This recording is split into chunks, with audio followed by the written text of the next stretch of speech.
The world is changing. Inspiration is everywhere. It has never been so easy to connect, share, and bring people together. We're learning from others and finding the best in ourselves. Challenging our beliefs. Sharing our vulnerability. Overcoming our fears. Transforming ourselves so we can transform the world. How far can we go?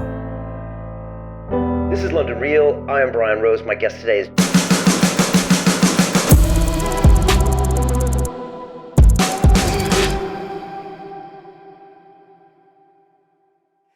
This is London Real. I am Brian Rose. My guest today is Neil deGrasse Tyson, the astrophysicist, planetary scientist, and author.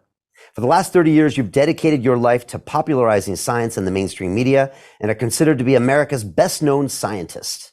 You have served as director of the Hayden Planetarium at the American Museum of Natural History in New York City since 1996. You've been awarded 21 honorary doctorates, the Public Welfare Medal from the National Academy of Sciences, and the Distinguished Public Service Medal from NASA. Plus, asteroid 13123 Tyson is named after you. You've written 20 books, and your latest, Starry Messenger, is a wake-up call for civilization, where you explore the state of the modern world from your own unique cosmic perspective and through the rational lens of science. You believe we can address many of the issues facing the world, take accountability for our actions, and serve the greater good with a better understanding of our place in the universe. Neil, welcome back to London Real.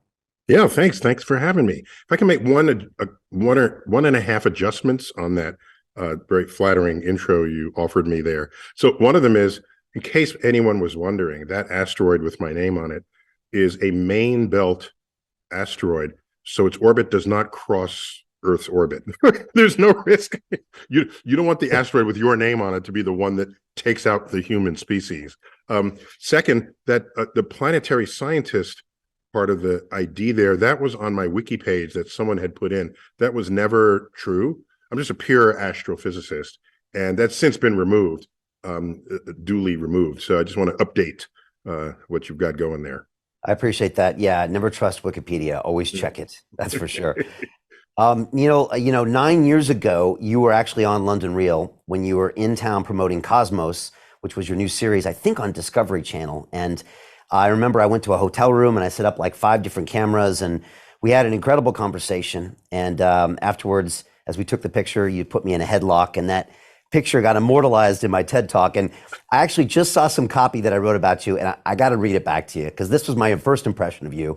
I went, quote, Neil deGrasse Tyson is, well, a dude dressed in cowboy boots and an embroidered shirt. He represents the essence of ultra cool nerdiness. Neil trained as a wrestler in high school and soon became the self-appointed defender of the geeks. Now one could easily argue he is their de facto leader.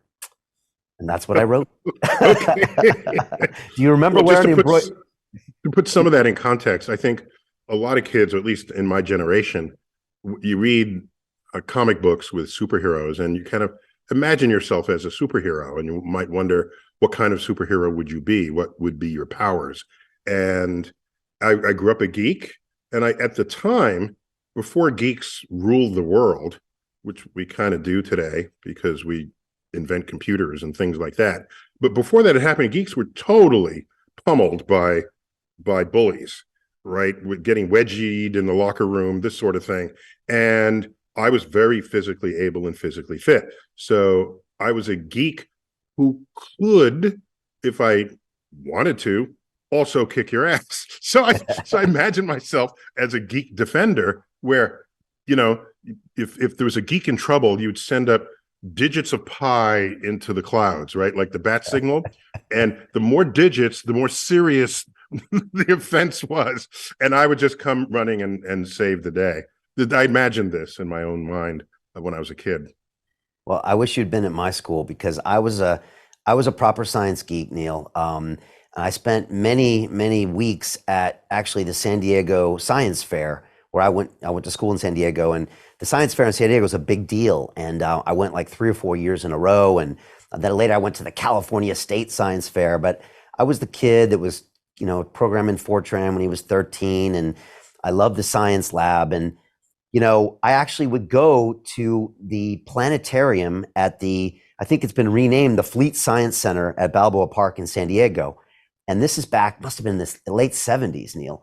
And I remember this hemisphere, I guess it was like a 180-degree piece where they would have these shows on. And when I was reading your book, Starry Messenger, you were talking about how, I think when you went to the Hayden Planetarium, when you were a kid, you were like immediately transformed into another world coming from maybe New York City, and you knew you wanted to do that. I have fond memories as a child being like, it was just a pattern interrupt that nothing else did it. The cinema didn't, obviously there were no computers or internet back then. But maybe you can tell me about your experience and how powerful is it when people see what you call the original metaverse over their eyes, either out in the wild or actually in a planetarium like that. It really does change people, doesn't it?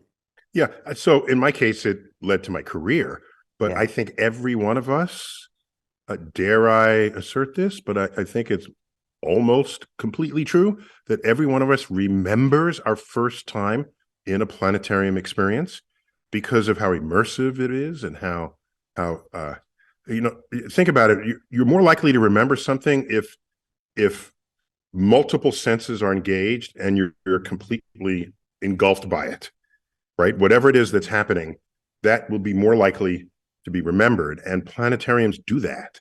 So I think I can assert that, and it's probably true for most people, if not everyone. For me, it was true enough where I convinced, as I've said this before, that I think the universe chose me. I was 9 years old, and I didn't know what the night sky was supposed to look like. I grew up in the Bronx, New York, where there were 6 or 9 stars in the night sky. And then the planetarium dome, they dim the lights and the stars come out. And I originally thought it was a hoax, a nice hoax, but nothing real. Of course, that's not real. I would only later see the night sky in all of its majesty. And to this day, and I'm an old man now, but to this day, I go to mountaintops, the most beautiful vistas in the world to access the universe. And I look up and I see the countless stars and I say to myself, wow, that reminds me of the Hayden Planetarium. it's I don't know if that's a sad fact or a beautiful fact, but it's an evidence of how imprinted I was by that first artificially projected experience. Yeah. Well, I remember mine distinctively. And look, I've been in London now for the last 20 years, and I think I see one star maybe on a good night, because we just don't have much of a starscape here. But I distinctly remember a trip I took to Botswana, and not expecting them. I knew I was going to see some giraffes and maybe some lions, but we were way out in the middle of nowhere. And to see the stars at night there was just like, oh my gosh, wow, this is what maybe my ancestors would look at back in the day. And they might have even taken it for granted. That's right. Every night, yeah. They weren't distracted by HBO or any kind of streaming services. When it got dark, it got dark. And what else could you do but look up? And look at how rich the storytelling is that lives among the stars and the constellations and the movement of the sun, moon, and planets. So the sky was our tapestry of storytelling. And for that reason, I think it goes very deep within us. There's some hypothesis. I didn't verify this with anthropologists, but it's interesting to hypothesize that humans, among all animals, were actually quite comfortable sleeping on our backs. There aren't many animals at all, certainly not mammals, that will do that. And we sleep at night. So if you are sleeping on your back at night and you happen to wake up and open your eyes, you see the night sky. A turtle goes to sleep, wakes up in night, opens its eyes, it sees the ground. So do ants, so do beetles, so do birds, And so our curiosity with the night sky may go way deeper than just some modern fascination now that we have tools to access it. That's excellent. I'd never heard of that thought and theory. That's a good point. And also, one thing I learned when I was out in Africa is that everybody's awake at night. Like the freaks come out at night, and that's when all the sounds are happening, and that's when it's dangerous. Yeah, There. not all creatures are daytime creatures. Yeah. One thing I want to sort of nip in the bud, there are many people who visit the southern hemisphere. They go into the outback of Australia. You were in desolate areas in Africa, and they look up and they say, "Oh my gosh, the sky in the southern hemisphere is so amazing," and they get jealous. And I'm saying, no, that's not how this works. 90% of the human population lives north of the equator. And most of that population lives in cities where there's light pollution and air pollution and tall buildings, and we don't have a relationship with the night sky. So now I put you into the southern hemisphere, where only 10 or 15% of our population lives, and you look up and there's no light pollution, and you think it's an inherently better sky. But it's not. All the sky is great. We've just been deprived of it, having to live in the hemisphere where most of the light generating civilization is located. Okay, very well said.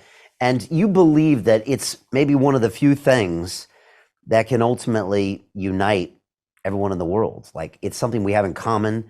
It's something that maybe causes primal feelings. It's something that can show us maybe what we really are. It shows us what's out there. It can show us how small we are. Is that a little bit of kind of what this book is about, or some of the thoughts? Yeah. I don't know if I want to say I believe it so much that I think I guess believe that's the right word, but I think the universe and a cosmic perspective has the power to achieve that end. And why? Because when you step out of yourself and ascend, not just to get a stratospheric view, because that's the common phrasing when you want to think that way, but we can go a step further and say, what do we look like from the moon? Get a genuine cosmic perspective. And one of the tropes I invoke for the chapters of the book is, what would we look like to aliens who have no preconceived notion of who and what we are, or how we view ourselves? And they'd come upon Earth, and maybe it's in their tourist guide. Oh, there's an Earth. It's got water and biodiversity. Let's take a look. And they go down to Earth, but they approach Earth and they see mountains, oceans, land masses, clouds, as nature intends you to see Earth.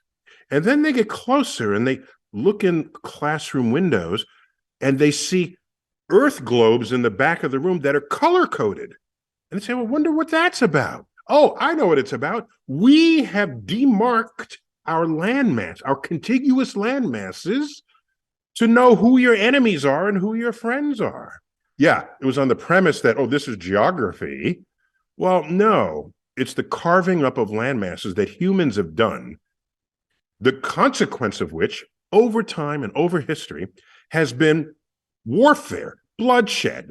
What side of a line in the sand do you live on? Were you born on? Who do you worship? Who do you sleep with? How reflective to sunlight is your skin color? We find all ways to divide and conquer ourselves. And this would look wholly alien to aliens. I can assure you of that. And I'm guessing they would just phone home and say, there's no sign of intelligent life on Earth. Well, I guess even before they got close, they would probably see that, that famous picture of North and South Korea, right? Where it's like there's light on one side and there's no light on the other. And I was just looking at a map and I saw like the border of like US and Mexico. And it's just, it is quite strange to see this straight line in a world of no straight lines where there's such a difference between these two. Yeah, areas. exactly. So in a portion of the book, I identify places where at night, where you can detect boundaries between countries, because normally those are just, they're on your schoolroom globe. But yes, between North and South Korea at night, South Korea is lit with civilization, and North Korea is dark. And so there's a geopolitical boundary visible from space. There's another one visible from the daytime, which is between Israel and surrounding regions. A fascinating reality there. That boundary can be identified because Israel irrigates. There's basically desert climate throughout. Israel irrigates right across the border. They do not. So you see this green dust, this boundary between what is green and what is sort of dusty brown. And so, but then you look at the GDP per capita difference between across those borders there and in Korea. It's a factor of 10, right? So we have evidence of economic disparity visible from space. That's extraordinary. What's going on? Aren't we all the same species? Isn't it? And I would have thought that when COVID came around, I tweeted, I was early out of the box. March 7th, maybe March 6th. I tweeted, the coronavirus is like an invading alien species. It doesn't care what side of those lines in the sand you were born on.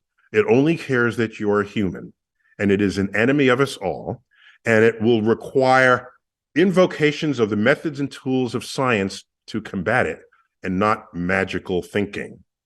And so I keep thinking to myself, a common enemy to our entire species would be the most potent force for us to bind together to fight a common enemy. But there was the coronavirus, and that's not what happened. And I was very disappointed in us as a species about that. In fact, it seemed to divide us even more. Yeah, it's true. I mean, we've always seen those great Hollywood movies like Independence Day where we come together when there's that alien threats. So you kind of hope that we would, but yeah, I guess we kind of didn't in that case. I've been having these conversations, Neil, for 11 years. And, with some of my greatest guests on this show, after talking for 2.5 hours, they almost always come to a conclusion that you came in the book, which is this simple statement of we are all one. And it's fascinating to me. I never saw this coming when I started broadcasting. And it could be a bodybuilder, you could be a scientist, an activist, an author, or whatever. And oftentimes it comes to the end of it and they say, you know what, before I go, I just think we need to remember we're all one. And yeah, in the chapter called Body and Mind, I explore how much effort we put in to make ourselves look different, not only from one another, but from what we might natively look like. I mean, look at what goes on. People with straight hair will curl it. People with curly hair will straighten it. People with dark hair will lighten it. People with light hair will darken it. Your muscles aren't big enough, you go to the fitness center. Your other body parts you get surgically. And so again, what would an alien think if they see us doing this? Look at the beauty industrial complex and what power they have over what we look like to ourselves. The alien would probably say, my gosh, these humans think that they are ugly beyond repair, given how much effort they are putting in to change what they look like right when they wake up in the morning. And that's a cosmic perspective on our conduct that I think can offer some insights into, like, what are you doing and why? Have you really thought about it? Yeah. Or are you just part of a system with no sense of what's driving it? You're just in the masses doing what you're told by others, even if you're not conscious of it. These are outlooks. By the way, why am I an astrophysicist talking about any of that? Because that's what it looks like when you're scientifically literate. When you're scientifically literate, you step back and say, well, why is it that way? You ask questions because you're curious about the engines of what's happening and other drivers and forces, be they hidden or obvious. And so you arrive at these perspectives and these conclusions that you wouldn't otherwise see or know. Yeah, and you could take that a step further and look at what we're doing with augmented reality and virtual reality. I mean, if you look at almost any social media platform now, sometimes there's AR built in that you don't even know about it. Even Zoom has the touch-up feature, and you find yourself, you're like, oh, I prefer Zoom over this Microsoft Team thing. And it's like, yeah, it's because you're in real time, your appearance is changing. So yeah. And I like how you keep looking at things from the perspective of aliens. I'm curious because in the book you talk about this concept of an overview effect. And we've been fortunate to have Chris Hadfield here, who spent like 200 or 300 days orbiting the Earth, taking pictures and actually tweeting them back in the day. And then Terry Virts as well. And they both mentioned that seeing the Earth from up there made them think differently. I think you open up the book with a quote from an astronaut who looked down on the Earth. What does that mean, the overview effect? Is that a bit like aliens see this? Or is it? No, it's a lesser version, actually, of what an alien would notice. So an overview effect, as it has come to be called, is the perspective that astronauts bring back to Earth for having seen Earth from orbit. And so that's an overview, all right? So that's above the stratosphere, yes. And that, however, the opening quote of the book from astronaut Edgar Mitchell, that's bigger than an overview effect, because he's commenting on what Earth looks like from the moon. Yeah. And there's a very big difference between low Earth orbit, where almost all astronauts who report this experience are reporting from, and the, how many is it, 12 astronauts who have been to the moon. And so Edgar, I can quote him. It's indelibly etched in my brain. It goes like this: you develop an instant global consciousness, a people orientation, an intense dissatisfaction with the state of the world, and a compulsion to do something about it. From out there on the moon, international politics looks so petty. You want to grab a politician by the scruff of the neck and drag him 250,000 miles out and say, "Look at that, you son of a bitch." It was like, whoa. Whoa. How important were those images beaming back from that first exhibition to the moon, where you could literally see, like you said, not an overview Earth, but the Earth as like a little finger? Yeah, your thumb could blot it out. Correct. Right. Correct. I think in Apollo 11, in the movie that Ron Howard did, there's a point where he's actually doing that. One of the actors, and that's very different, isn't it, from being the overview? Because you see, you can't do. And if you're orbiting Earth, you can't blot out Earth with your thumb. That's correct. You're too close. In fact, I can quantify how close they were, analogize how close you are to Earth when you are in Earth orbit.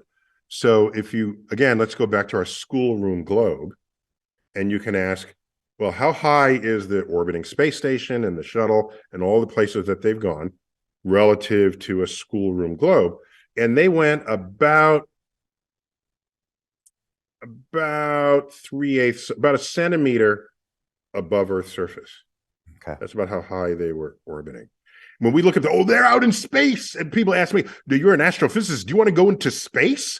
And they mean like Earth's orbit. It's like, no, that's not far enough. Okay. I'm sorry. By the way, what's the distance from London to Glasgow, approximately? Oh, in like miles or kilometers? Either, yeah. I'm bilingual. A 6-hour train ride. It's probably 200 miles, 240 miles. Yeah. So that's about how, from that distance, put it vertically up, and that's how high above Earth they are. Right. So yes, the overview effect is important, and it is deeply moving, and astronauts have been brought to tears reflecting on this. But when you go to the moon, that's when you see Earth as this lone orb, adrift in the darkness of space, with, as Carl Sagan had said, with no hint that help is going to come from elsewhere to save us from ourselves, as he wrote so poetically in A Pale Blue Dot, his book reflecting on what it means to see Earth from a distance. Now, you ask, how did it change us? So the first images of Earth from the moon came back in 1968, Apollo 8. Right. And that's the famous Earthrise photo, where there's Earth on the lunar horizon. That's a blip. To continue watching the rest of the episode for free, visit our website londonreal.tv or click the link in the description below.